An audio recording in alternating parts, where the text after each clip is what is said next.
if I was speaking to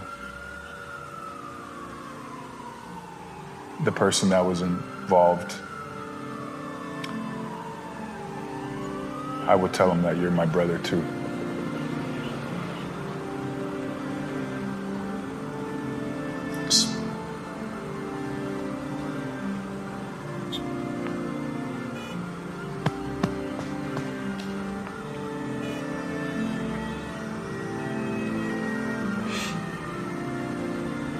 I see you too.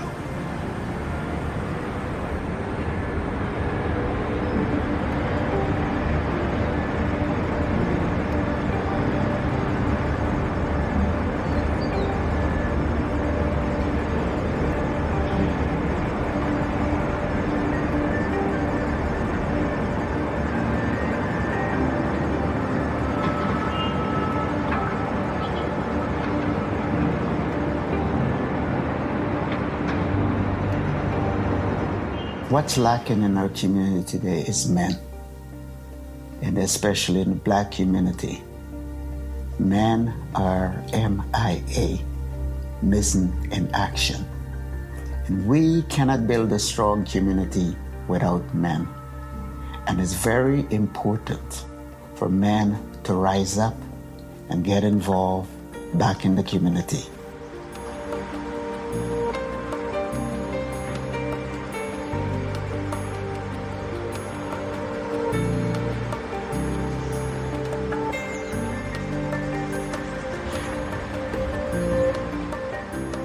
In my area, a lot of conflict usually escalates to the point, of actual gun violence and people losing their lives. I think I've seen it far too many times. Though I will say things have gone, better, especially this summer. I think too many people have lost their lives over the course of my lifetime at the very least. And I think the saddest part about it is really just seeing the younger kids who are actually younger than me go through the same kind of cycles. You can kind of see things forming within the younger generation that they can't even see for themselves, and it's just disheartening to see where they could possibly end up if they continue on that said path. So you ever heard the saying, a hungry man is an angry man? We got a lot of hungry youths, and the only way we can feed them is by caring. It takes one person.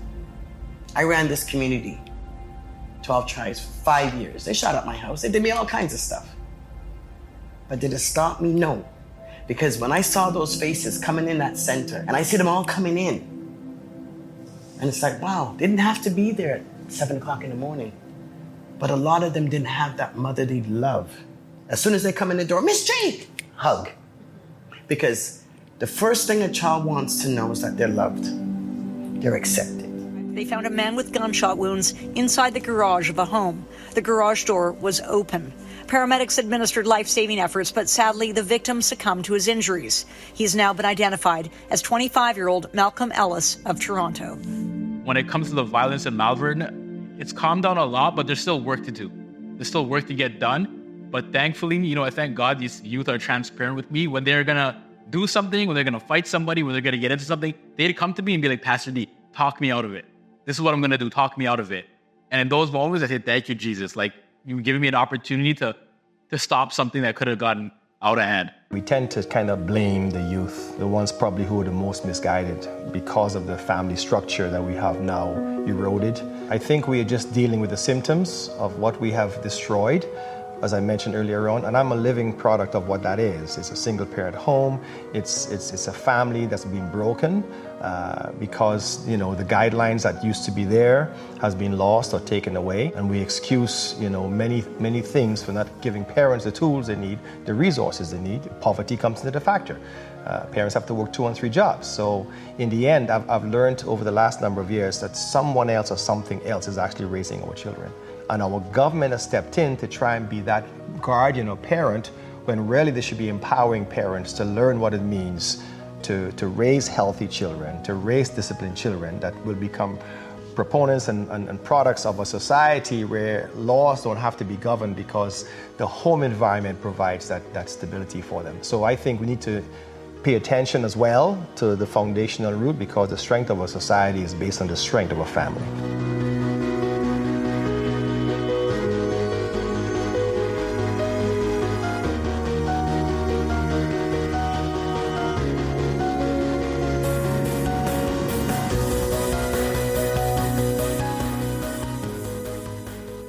Owning your impact is a personal accountability to win at all cost.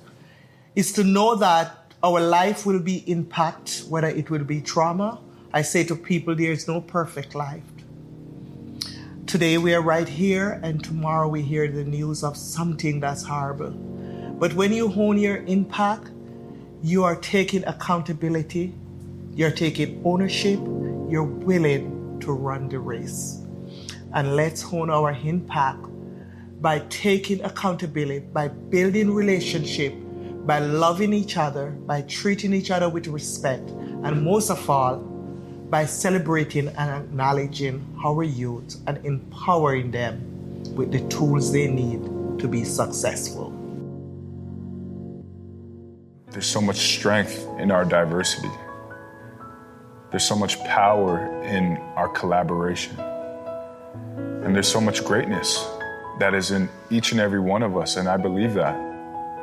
Scarborough can be that city on a hill, and it already is, right? Like, there's people that are building up this movement of ultimately the good things that are coming out of Scarborough, the talent, the brilliance. It's incredible.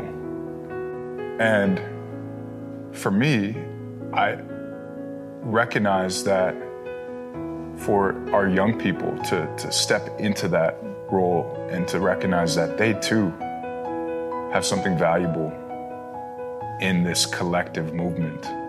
And so Own Your Impact for me is recognizing our connectedness. We're all connected. I think even in some of the programs and the planning, we need to involve the youth. We need to get them at the table. We shouldn't be going to any event around youth and there's not a group of youth sitting there. I think the reality in Toronto in the last 5 years, it's become me, about number one.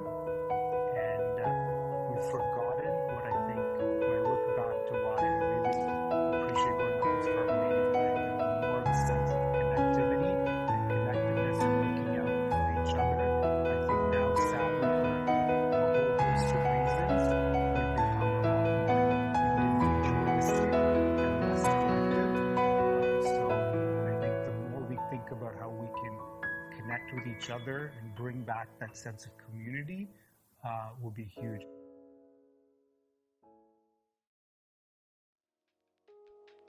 There's a lot of talent, like a lot of talent here. Like a lot of the younger kids, I've seen through the camps, I've seen it through, just being around. They have so much talent, so many things to offer. But once again, because of their environment, they don't always feel like they're able to showcase it as best as they possibly can. So it's having opportunities and activities to really just go out there on a big stage, or even a small stage, but just be able to cater to your creativity and cater to your passions, right? So you can just ultimately get better and have kind of like something to tap into and pour into that isn't the streets or anything negative. So just having opportunities.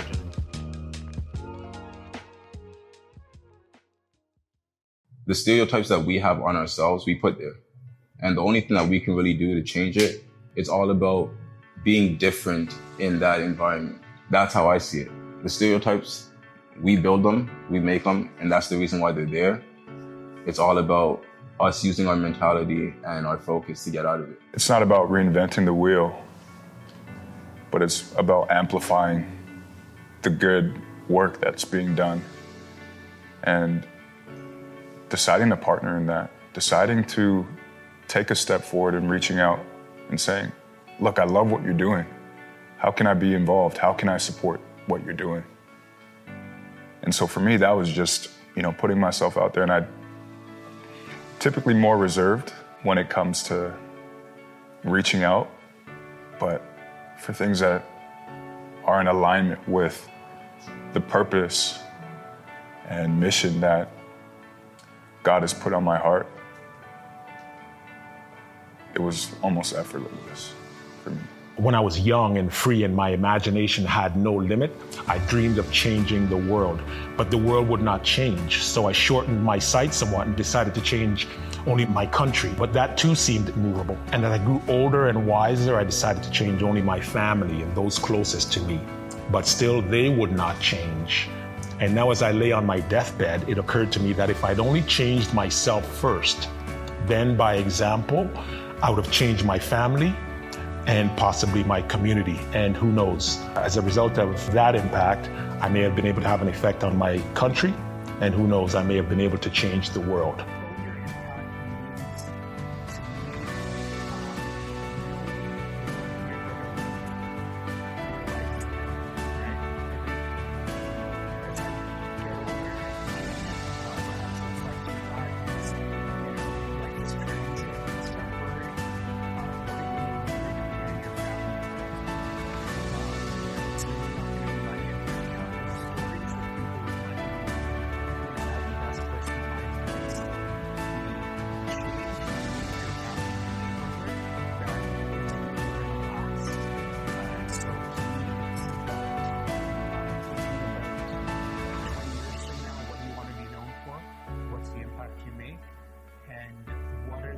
Steps you can take to change your life, even if it's just your life and your immediate family, how you can make that positive and long-lasting.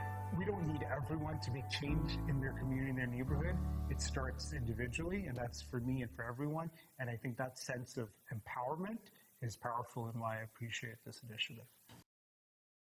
But it's not just that one life. It's the life of the people that love them. It's the life of the person that did it to them. It's the life of the parents of that person that did it to them. So hence, the whole community is hurting for this. I wanted to break up this city. I wanted to do things. I was standing at the window in this very room by myself after Malcolm died, because I just lost Malik a few years earlier, and just starting to heal a little bit. And then the womb was just busted right open again. And I wanted to go over to that house where it happened, and I wanted to burn it down. I'll be honest with you. I wanted to make people feel what I was feeling. But there was a pain in my chest, and I was alone. And I asked God to give me strength to forgive these people for what they did to us. And from that day on, I'm able to speak, I'm able to be. So not only solutions, we have to forgive each other too. Sometimes these things are going to be uncomfortable. The actions that's required is going to be uncomfortable, and if it was easy, everybody would be doing it. So you have to challenge yourself. Know that this situation is going to be uncomfortable. It's going to make you feel uncomfortable. But everybody who's ever been great, in whatever realm that they exist, they've had to go through that period of discomfort, feeling uncomfortable. And it's just a matter of doing that uncomfortable thing that scares you over and over and over until it no longer makes you feel afraid. So don't be afraid to step up and challenge and say, this is wrong, or I can make a difference in this area. This is what I'm bringing to the table. All of us can bring something to the table. And so I feel like if someone was to bring something into the community, it would have to be something that gives the youth hope, and whether that be, better education or, again, entrepreneurial ventures, grants that could help these kids to take a different path or journey that they actually take interest in. I know there's a lot of youth struggling with mental health at the moment.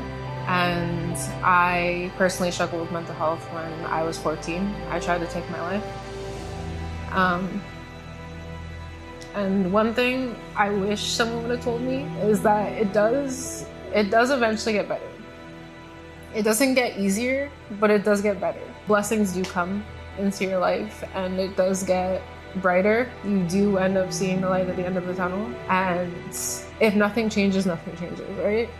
It's time for us as human beings to rise up and know what God has put within us and take the initiative to impact our community in the way that God has gifted us.